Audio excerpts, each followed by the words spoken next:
Good morning guys. ഇന്ന് നമുക്ക് egg റോസ്റ്റും അപ്പം ഉണ്ടാക്കാവേ. അങ്ങനെ നമ്മൾ 4 മുട്ട ഫ്രിഡ്ജിൽ നിന്ന് എടുത്തു, വെള്ളത്തിലിട്ട് തിളക്കി തള. ഇനി ഇതിനെ നമ്മൾ പീൽ ചെയ്തെടുക്കാൻ പോവാണ്. ഇതൊരു ട്രിക്കാട്ടോ. പൈപ്പിൻ്റെ വെള്ളത്തിൻ്റെ അടിയിൽ പിടിച്ചാൽ പീൽ ചെയ്ത് പെട്ടെന്ന് കിട്ടും, നമ്മുടെ കൈയും പൊള്ളത്തില്ല. അങ്ങനെ അച്ചാച്ചൻ പൊളിച്ചടുക്കുകയാണ് കേട്ടോ. റെഡി ആയിട്ടുണ്ടേ. ഇനി നമുക്ക് സവാളയും തക്കാളിയും ഒക്കെ അരിയാം. ഇതെങ്ങനെയുണ്ട് ഗൈസ്, അടിപൊളിയല്ലേ?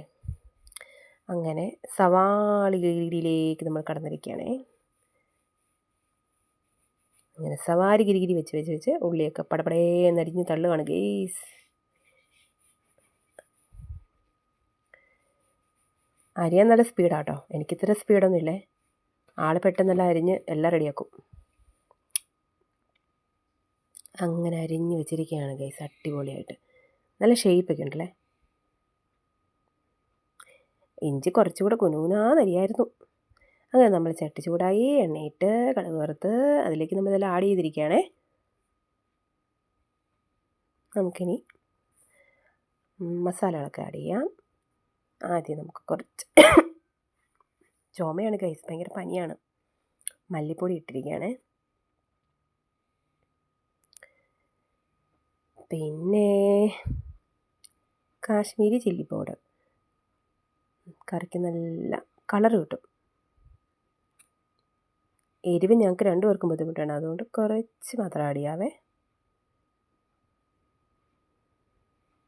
കുറച്ച് മഞ്ഞൾപ്പൊടി, ഒരുപാട് ഇടണ്ട, കറിയുടെ ടേസ്റ്റ് അങ്ങ് പോയി കിട്ടും. അങ്ങനെ അത് മാത്രം ഒരു സൈഡിലിട്ടിട്ട് നമ്മൾ മൂപ്പിക്കുകയാണ് ഗൈസ്, അടിപൊളിയായിട്ട്. എല്ലാം കൂടെ മിക്സ് ചെയ്തിട്ടോ. ഉള്ളിലേക്കൊന്ന് വഴന്ന് നല്ല സെറ്റായി വന്നിട്ടുണ്ട്. അതിലേക്ക് നമുക്ക് ചൂടുവെള്ളം ഒഴിച്ച് കൊടുക്കാമേ.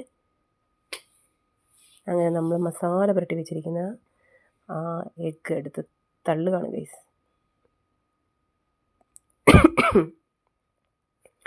അങ്ങനെ നമ്മുടെ എഗ് റോസ്റ്റ് റെഡി ആയിട്ടുണ്ട്. ഇനി നമുക്ക് അപ്പം ഉണ്ടാക്കാം.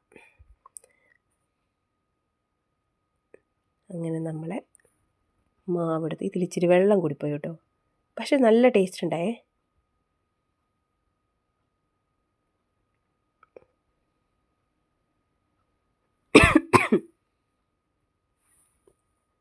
ചട്ടകത്തിനൊന്നും ആവശ്യമില്ല ഗൈ. അങ്ങനെ നമ്മളത് കാസറോളിലേക്ക് മാറ്റിയിട്ടുണ്ടേ. അപ്പം ഇത്രേ ഉള്ളൂ. നമുക്ക് അപ്പവും എഗ് റോസ്റ്റും കഴിക്കാം. ബൈ ബൈ, പിന്നെ കാണാം.